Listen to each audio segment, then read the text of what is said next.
السلام علیکم راز صاحب۔ جی وعلیکم السلام ورحمۃ اللہ وبرکاتہ۔ علیکم السلام راحت ورحمۃ بات اللہ کر رہا تعالیٰ ہوں وبرکاتہ۔ ملیشیا سے۔ جی راحت بھائی۔ ابھی ریسنٹلی شاید آپ نے دیکھا ہوگا سوشل میڈیا پہ کافی ایک ایشو بنا ہوا ہے۔ جی مجالس میں جو ذکر ہوتے ہیں، مثلا مظلوم تو دنیا میں بہت ہیں، مثال کے طور پہ فلسطین میں بھی مظلوم ہے، ان کی بھی مظلومیت ہے۔ ابھی ریسنٹلی ایک بڑا ایشو بنا، جتنے بھی جید علماء ہیں انہوں نے اس پہ اپنا اپنا نقطہ نظر بیان کیا، اور میں چاہتا ہوں کہ آپ بھی اپنا نقطہ نظر اس پہ بیان کریں۔ تو دیکھیں وہ ہم یہ اہل ہے بیت جی بسم اللہ۔ مسئلہ یہ ہے کہ مجالس اعضاء میں جو ذکر مصائب محمد و آل محمد ہوتے ہیں، جی میں ذاکر بھی ہوں اور میں منقبت خواہ بھی ہوں، اور کافی ملکوں میں جا کے پڑھتا ہوں ماشاءاللہ الحمدللہ۔ تو پوچھنا یہ تھا کہ یہ جو مصائب محمد و آل محمد ہم بیان کرتے ہیں، مجلس میں کسی اور مظلوم کا بھی ذکر کیا جا سکتا ہے یا نہیں؟ کیونکہ دو مختلف پوائنٹ آف ویوز ہیں جو مختلف علماء کے آ رہے ہیں، اور اس پہ کافی بحث و مباحثہ ہو رہا ہے۔ میں آپ کا بھی پوائنٹ آف ویو جاننا چاہتا ہوں، آپ اس میں بارے میں کیا کہتے ہیں؟ یا خالصتاً صرف مصائب محمد و آل محمد اور ان کی ہی مظلومیت بیان کرنی چاہیے؟ بسم اللہ، جزاک اللہ۔ دیکھیں دنیا میں مظلوم تو بہت ہیں، کہ بچوں کو قتل کیا گیا، عورتوں کو اسیر بنایا گیا، یا کسی کا سر کاٹا گیا، کم تو تھوڑی ہے دنیا میں۔ آپ کے سن 1947 میں جب پاکستان بنا ہے تو کتنا ظلم ہوا ہے، مسلمانوں نے ہندوؤں پہ ظلم کیا، ہندوؤں نے مسلمانوں پہ ٹرین وہ کہتے ہیں نا، آپ 47 میں پڑھیں، 47-48 میں انڈیا سے جو ٹرین آتے تو اس میں لاشیں ہوتے تھے، یہاں سے بھی ٹرین جاتے تھے تو لاشیں بیچتے تھے، ٹھیک ہے نا۔ ابھی کچھ سال پہلے 1994 کی بات، 95 کی بات ہے، وہ افریقہ میں جنگ ہوا تھا نا دو قبیلوں کے درمیان، ہوتیز اور ٹوتسیز کے درمیان، آپ کو یاد ہوگا کتنے ملین کو قتل کیا تھا ایک قبیلے دوسرے قبیلے نے آپس میں، آپ کو یاد ہے ہوتی اور ٹوتسی نے؟ جی ایسٹ افریقہ میں جو جنگ ہوا تھا، ایک دوسرے قبیلوں نے ملینز کو قتل کیا تھا، بچوں کو، عورتوں کو، گھروں کو، ریپ عام، بھائی بچوں کو قتل کرو، عورتوں کو قتل کرو، بہت زیادہ قتل عام ہوا تھا۔ اسی طرح ساؤتھ سوڈان میں ابھی کچھ سال پہلے کتنے جنگ ہوئے، اس میں کتنے لوگ مارے گئے۔ دنیا میں مظلوم بہت ہیں، ایسے جڑپے ہوئے ہیں جن میں ملینز کے حساب سے لوگ مرے ہیں، ملین کے حساب سے لوگ قتل ہوئے ہیں اور بے دردی سے قتل ہوئے ہیں۔ تو لیکن دیکھیں ہم امام حسین علیہ السلام پہ صرف اس لیے نہیں رہتے کہ یہ مظلوم ہے، ٹھیک ہے نا، تو ایسے اگر صرف مظلومیت ملا کو تو پھر ہر مظلوم پہ رونا چاہیے ہمیں۔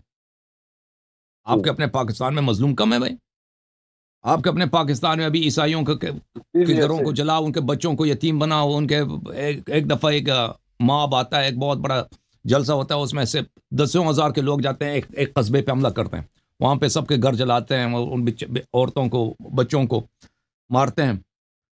دنیا میں مظلوم تو بہت ہے، ہمیں حکم نہیں ہے کہ ہر آپ مظلوم ہے تو رونا شروع کر دو، نہیں، ہمیں حکم ہے، دیکھ ہمارا ایمان ہے اہل بیت علیہ السلام سے محبت، ان سے محبت کریں، یہ ہمارا ایمان ہے، کیونکہ ہم ان سے پیار کرتے ہیں، بقیہ مظلومین سے، ہاں ہمارے بقیہ مظلومین سے ہمیں حکم نہیں ہے کہ ان سے پیار کریں۔ مظلوم اگر بقیہ شیعہ مومن ہے تو ہم پیار کرتے ہیں بھائی، لیکن وہ بھی اہل بیت علیہ السلام جیسا پیار نہیں کرتے۔ دوسرے مظلومین سے ہماری ہمدردی ہو سکتی ہے، انسانیت کے ناطے بالکل ہمدردی ہو سکتی ہے، ایسا نہیں کہ ہمیں ہمدردی نہیں ہے، ٹھیک ہے نا۔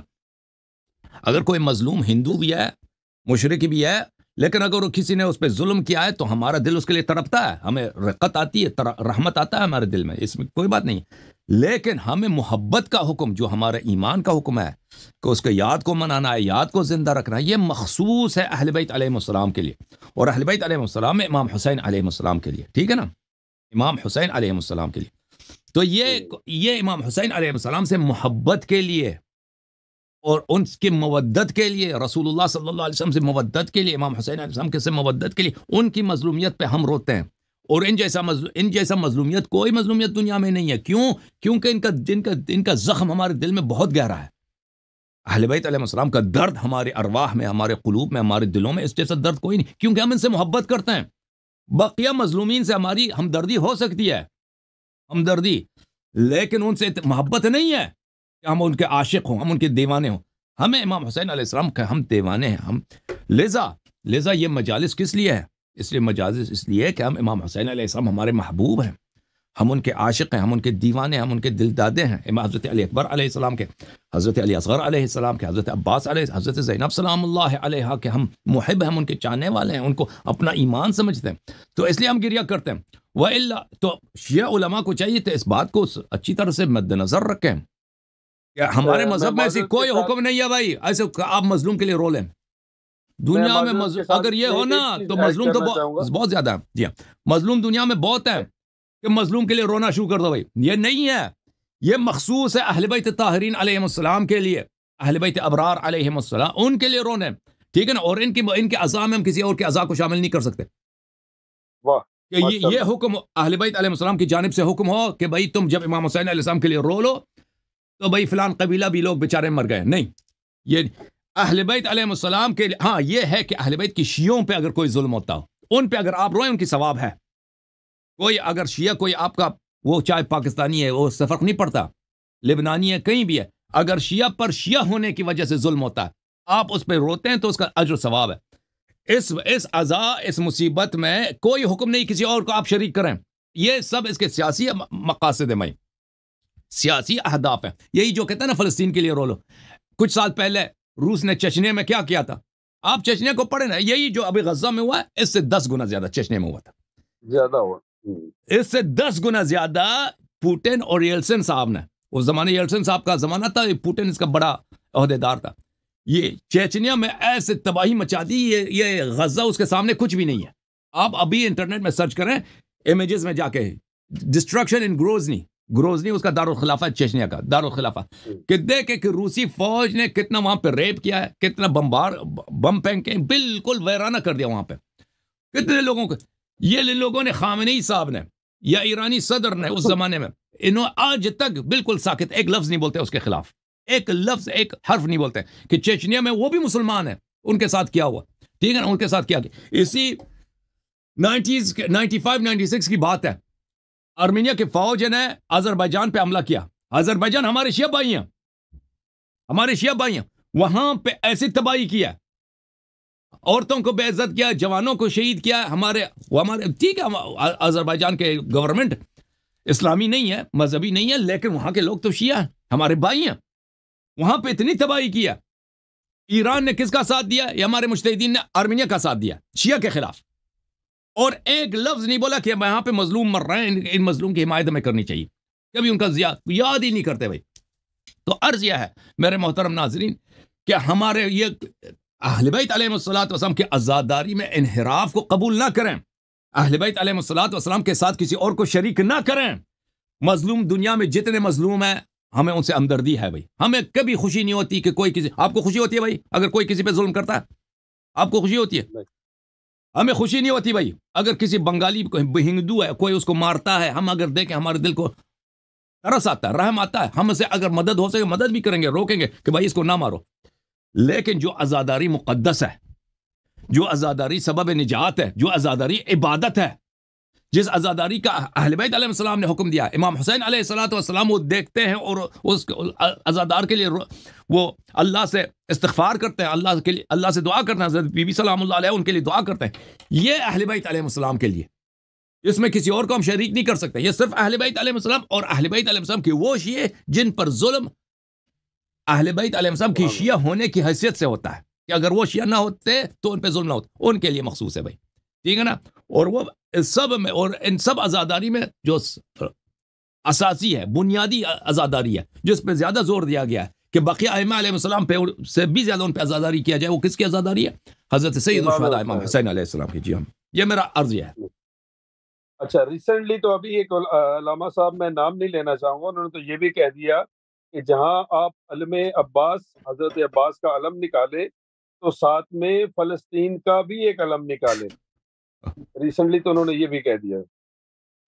عرض یہ ہے کہ یہ فلسطین، دیکھیں یہ فلسطین ناصبی ہیں اکثر، یہ شام والے ہیں جو ہے نا، یہ فلسطین کیا شام ہے، وہی معاویہ کے لشکر کے اولاد ہیں. اور سفیانی بھی جائے گا، امام زمانہ علیہ الصلوۃ والسلام کا دشمن ہوگا، یہی شام سے نکلے گا. یہ فلسطین شام ہے، یہ اسقلان، یہ غزہ، یہ شامات ہیں، یہ معاویہ کے زیر حکومت ہے. اس زمانے میں اگر لشکر آتا تھا نا امیر المؤمنین علیہ السلام سے لڑنے، یہ فلسطین کے علاقے سے آتے تھے یہ لوگ. امام حسین علیہ السلام کو جو بھی شہید کیا نا، شہید کیا ہے وہ شام کی جو لشکر تھا، وہ یہی فلسطینی شامی ہیں یہ لوگ. شامی ہیں یہ لوگ، یہ شامی انہیں کی اولاد ہے. اور آج تک دنیا میں بدترین نواسب آپ کو دو علاقوں میں ملے گے. ایک آپ کے صوبہ سرحد پر پٹھان جو ہے، اور ایک ان سے بھی بڑھ کے یہ فلسطینی ہے. یہ بہت شدید ناصبی ہیں. اور یہ حماس جو گروپ ہے جس نے اسرائیل کے ساتھ وہ کیا نا 7 اکتوبر 2023 کو پچھلے سال اس نے ایک آپریشن کی، اس میں کئی ہزار اسرائیلی کو مارا اس نے، پھر اسرائیل نے اس پہ الٹا غضب کیا اور ابھی ان کو تباہ کر رہا ہے. یہ بالکل سپاہی صحابہ ہے. یہ بہت ہی انٹائشیا گروپ ہے. لوگ سمجھتے ہیں نا کہ یہ مثلا ایک ایسا گروپ ہے کہ معتدل ہے. نہیں، یہ شیعوں کو تکفیر کے نگاہ سے دیکھتا ہے، اور یہ بالکل شیعہ کا سپورٹر نہیں ہے. ایران نے ان کو اتنا اسلحہ دیا، اتنا پیسے دیے کہ بے حساب. یہ سب ایران کے پیسے پہ چلتا ہے، شیعوں کے پیسے پہ چلتا ہے. لیکن یاد رکھیں، جب داعش شام میں داعش کا ظہور ہوا اور داعش نے شام پہ قبضہ کرنا شروع کیا تو وہاں پہ بشار اسد کی حکومت گرنے لگی تھی.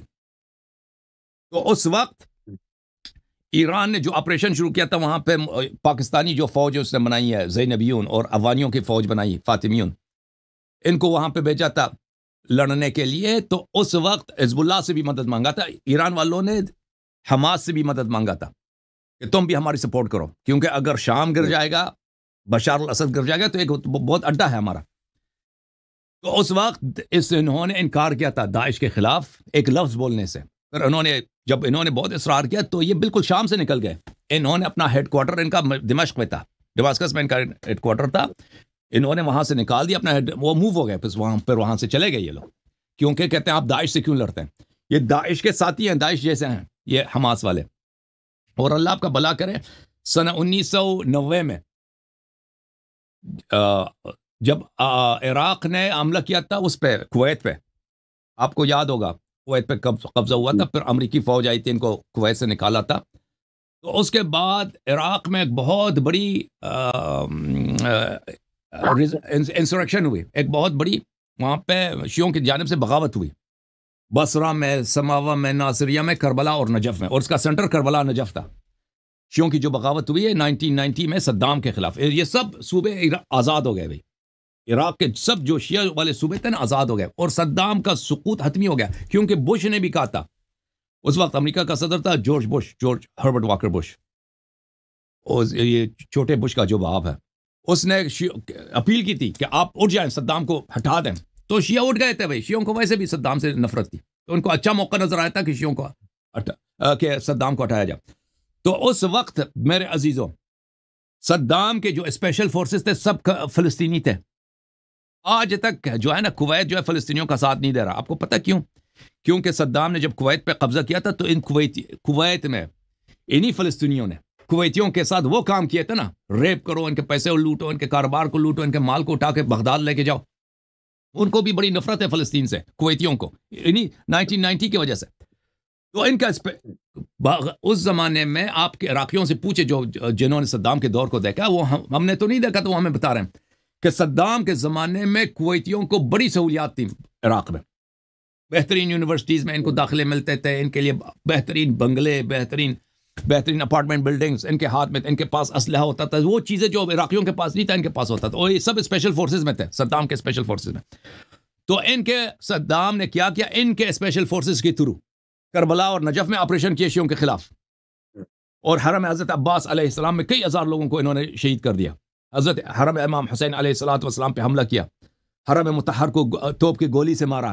آپ تصاویر تو دیکھیں نا کہ 1990 میں حرم امیر المؤمنین علیہ السلام، حرم ابو الفضل عباس، حرم امام حسین علیہ السلام کے یہ فلسطینیوں نے کیا ہے ہمارے ساتھ. آپ پوچھ لینا عراقیوں سے کہ فلسطینیوں نے شیعوں کے ساتھ 1990 میں کربلا نجف میں شیعوں کے ساتھ کیا ان لوگوں نے. ایسا ذبح کیا شیعوں کو، ایسا مارا کہ دسیوں ہزار کے تعداد میں جوانوں کو انہوں نے شہید کیا، عورتوں کو، بچوں کو. اور ان کے جو 2003 میں امریکی فوج جب عراق گیا ہے تو اس وقت وہاں سے بہت میس گریوز ملے تھے، یعنی مجموعی قبور، اجتماعی قبور.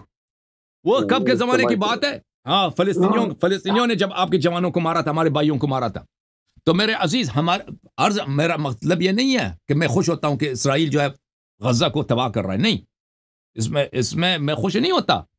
وہاں پہ بچے ہیں جو بے گناہ ہیں بھائی. چلیں، وہ اگر نواسب کے اولاد بھی ہے نا، بچوں کو بھی ناسبیت کا نہیں معلوم. ہو سکتا ہے اس میں بہت سارے غیر ناصبی بھی ہوں، ان کو مارتا ہے. اسرائیل اچھا نہیں کر رہا. ایک مجرمانہ عمل ہے اور ایک وحشیانہ عمل ہے جو ان کے ساتھ کر رہا ہے. لیکن یہ فلسطینی ایسے نہیں ہے کہ یہ بھارت چنار سے زیادہ ہمارے بھائی ہوں یا افغانستان کی شیعوں سے زیادہ ہمارے بھائی ہوں. افغانستان میں دیکھیں 8 ملین سے زیادہ 10-12 ملین شیعہ جو ہے نا وہ طالبان کے زیر حکومت آ گئے 2 سال سے. آپ کیا سمجھتے ہیں طالبان جب چاہیں ان کو قتل عام نہیں کر سکتے؟ ان کی عزت محفوظ ہے. یہ طالبان جو ہے اسرائیل سے بہتر ہے آپ سمجھتے ہیں ان شیعوں کے لیے؟ اور طالبان ان سے بہتر ہے؟ اللہ کی قسم اسرائیل کا کتا بہتر ہے طالبان سے. اللہ کی قسم اسرائیل کا کتا بہتر ہے سپاہی صحابہ سے. یہودی ایک پراسٹیٹیوٹ آ جائے نا کابل پہ حکومت کرے ایک یہودی، وہ بہتر ہے مولوی ہیبت اللہ سے، طالبان کے مولویوں سے. اللہ کی قسم کاش کرے افغانستان میں آ جائے ایک یہودی اسرائیلی پراسٹیٹیوٹ آ کے وہاں پہ حکومت کرے. ان سے بہتر ہے. شیعوں کی حالت بہتر ہوگی، مسلمانوں کی حالت بہتر ہوگی. جو یہ لوگ جو خبیث ہیں، یہ جو ملعون ہیں. عرض یہ ہے میرے محترم بھائیو، آپ کا دل ان کے لیے تڑپنا چاہیے، ہمارے اپنے لوگوں کے لیے تڑپنا چاہیے. دنیا میں مظلوم بہت ہیں.